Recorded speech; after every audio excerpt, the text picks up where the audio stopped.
Notre chronique consacrée à la bande dessinée. Et oui, vous ne rêvez pas, c'est tous les matins, du lundi au jeudi sur Radio J, en compagnie de Didier Passamonique ce matin et Auxence de Lyon. Bonjour messieurs. Hello. Dites donc, les livres se barrent. Voilà, c'est ça. Ils ne veulent pas rester en studio avec nous. C'est une avalanche ce matin. Et pourtant, vous avez des livres à nous présenter ce matin. Didier, vous nous parlez d'abord de Jacques Martin et pas celui de la télé.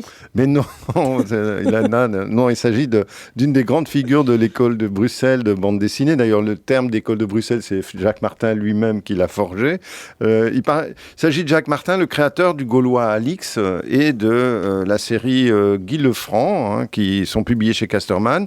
Et Jacques Martin aurait eu 100 ans cette année, c'est pour ça qu'on le célèbre. Il a tout un parcours, il publie une première BD dans le journal Tintin, vous savez, c'est le journal des 7 à 77 ans. Oui. Alix, le jeune Gaulois, en 1948, et puis au début, c'est une des marques de Quo Vadis, mais dès le deuxième épisode, Le Sphinx d'Or, l'histoire est tellement bien raconté, tellement bien dessiné que Hergé lui-même le repère, il l'engage dans son studio où il va rester 19 ans. Et puis il travaille à la refonte des Tintins d'avant-guerre, Les Cigares du Pharaon, etc., la collection Voir et Savoir, ou des albums contemporains comme L'Affaire Tournesol, par exemple. C'est un des piliers du studio, il est très apprécié d'Hergé parce qu'il sait raconter des histoires, et donc au moment de construire les histoires, Hergé collabore avec lui. Alors du coup, Tintin, etc., est-ce qu'il a le temps de faire des BD à lui ? Mais oui, c'est un staccanoviste. Il développe 2 séries. Alix, qui est un jeune Gaulois qui devient l'ami de Jules César. Toute une génération a appris l'Antiquité dans ses albums. En même temps qu'on étudiait le De Viris Illustribus. C'est un peu le pendant réaliste d'Astérix qu'il précède de près de 10 ans. Et puis, il crée en 1953 la série Lefranc, qui est un concurrent de Black et Mortimer. D'ailleurs, Jacob, c'est Furax. Il trouve que ça lui ressemble beaucoup, mais on sent bien que derrière, il y a l'éditeur, en fait, qui, devant le fait que Jacob se livrait de plus en plus en retard ses histoires, poussait le jeune Jacques Martin à faire des albums. Et puis donc, c'est justement ce Jacques Martin-là que Patrick Gomer a consacré aujourd'hui une énorme biographie. C'est pas n'importe qui, Patrick Gomer, c'est l'auteur du Larousse de la BD. Auxence l'a rencontré l'autre jour. Il est absolument...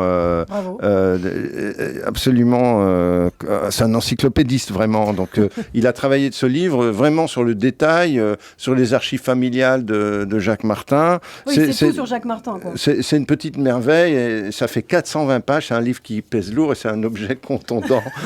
Vous allez frapper avec Didier. Si vous avez un ami BDphile, vous pouvez l'assommer avec ça, chère Ilana.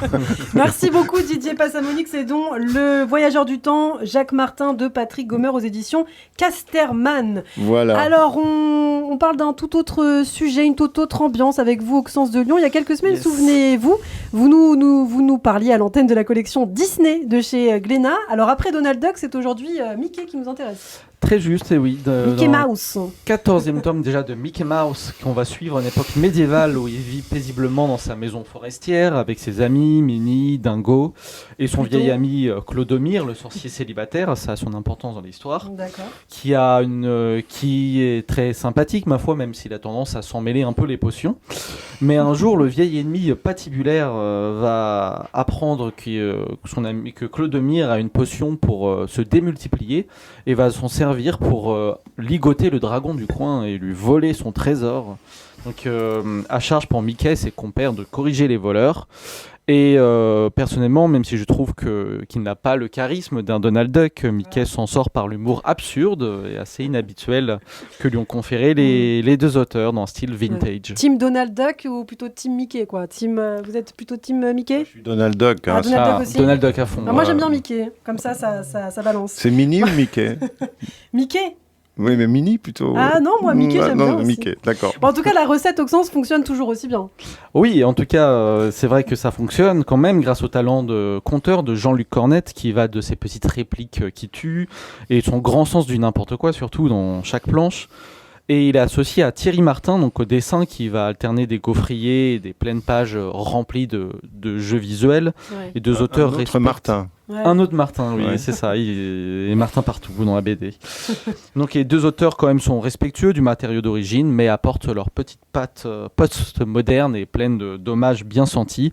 Un travail donc qui reste efficace, en espérant quand même voir plus de Donald mis en valeur dans la collection. Et très bien, eh bien, le message est passé. Vive Donald Duck et vive aussi Mickey. Moi, j'aime beaucoup Mickey, donc je le dis ce matin sur Radio J. Merci beaucoup, messieurs. Didier Passamonique, Auxence de Lyon, je vous retrouve la semaine prochaine sur Radio J. Absolument. Eh oui.